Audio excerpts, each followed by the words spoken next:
For many people that live in Philly or is from Philly, some of my videos stir up their senses. Because sometimes I go back in time and I talk about things you had to be there to understand. And when I did a video earlier, I was talking about Black Philadelphia and how growing up, these motherfuckers had it, homie. A lot of these niggas here in Philly came from good homes with their mother and their father. A lot of the kids I grew up with, I admired because I didn't have a mom or dad. And I was inspired by them. The street hustlers, I was inspired by them. When I used to come out and hit the block, man, it was a treat when players meet. I was inspired by them. A lot of them come from families that had their own business. They had their own movement, homie. So when I say the shit I say, if you peep game, ain't nobody from Philly on their page saying, man, Reed lying, he capping. They know, homie.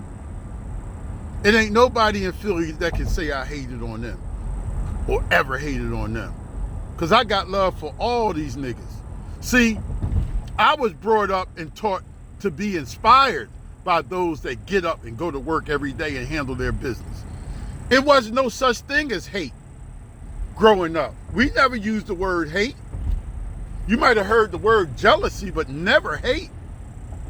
But when I say that a lot of these niggas had it, how that Whitney Houston song go, didn't we almost have it all?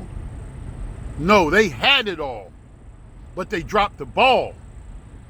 They used drugs, alcohol, gambling, and just sheer selfishness as an excuse to destroy their family's empire. A lot of these motherfuckers should be super mega rich. Black folks, homie.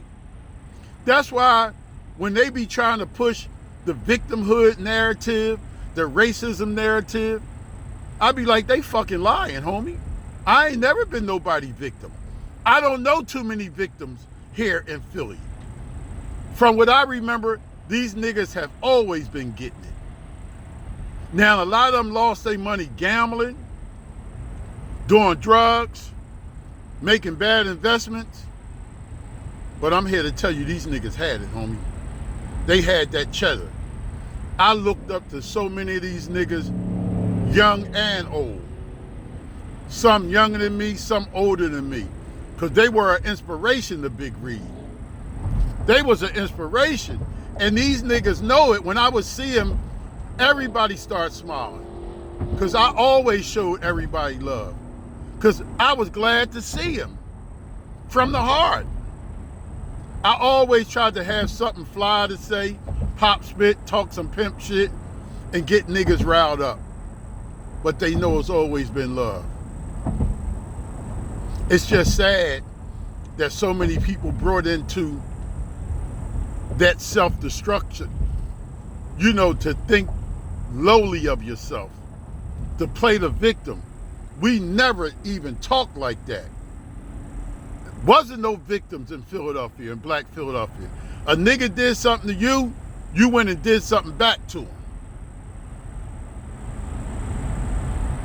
But it's fucked up because a lot of people fucked their money up and then they allowed themselves to be brought to run with an ideology that makes them look stupid because everybody know they had the bag and they fucked it up. Some of these niggas got caught up in all kind of investigations, indictments, and they start telling and becoming federal informants and cooperating witnesses. A lot of these niggas then gave up testimony. They didn't testify in front of the grand jury. So they being told what to do because they don't know nothing else to do. Because if not, they going to fuck the jail.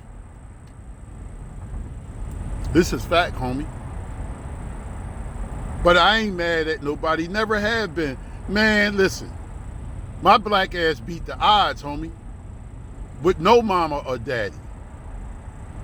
I figured this shit out, and for the most part, I learned from other niggas' mistakes, and along the way, I helped niggas to avoid mistakes. Because it used to be a time when we knew we was all we had was each other. We knew that. We knew we ain't have nothing coming. But a lot of niggas chose stupid shit because they allowed themselves to be tricked up and dumb shit. So they try to act like, oh man, Reed tripping. But they know I ain't tripping. Because one thing for sure, my number been the same. They may talk behind my back, but they could never say that to me. Because they know I know. They know I know, homie. And even with that, I ain't mad at none of these niggas because they got to live their life. But to try to push that and lay that on these kids, that's the part I don't like. To try to get these kids to do drugs and alcohol, to give these kids guns with switches, to send these kids on dummy missions. That's what I don't like, because a lot of their parents, if not grandparents, I know of, and they know me. So that's just like, I would hope if my kids was out in the street and you knew who my kids was and you see them in harm's way, you would get them out the way. See, that's what we used to do in Philly. We used to look out for each other and look out for each other kids any way we could do it. But now, these niggas, they done sold their soul, man. A lot of these motherfuckers done sold their soul. And the sad reality is that even with all the shit they feel as though they got from the dark side, that shit is drying up. Because one thing about the dark side, they don't give a fuck about nobody. And especially no fucking sellout. They gonna find a way to get you out. They do that to all of them, homie. All these niggas that took that money, took that bribery money, that went and testified in front of the grand jury and told lies on niggas. It ain't even factual, it ain't even truthful. They just lying to try to get their ass out of trouble. Instead of just sitting down and saying, man, I fucked the bag up. Let me try to recoup. Let me reboot and do what I need to do. They went out here and lied on others, homie. And got others caught up. So now they forced to do the dumb shit they doing. Instead of just taking their motherfucking medicine, taking their ass whipping like everybody that came before them. They thought they could weasel their way out of it. But one thing about these motherfucking demons, they don't give a fuck about you niggas.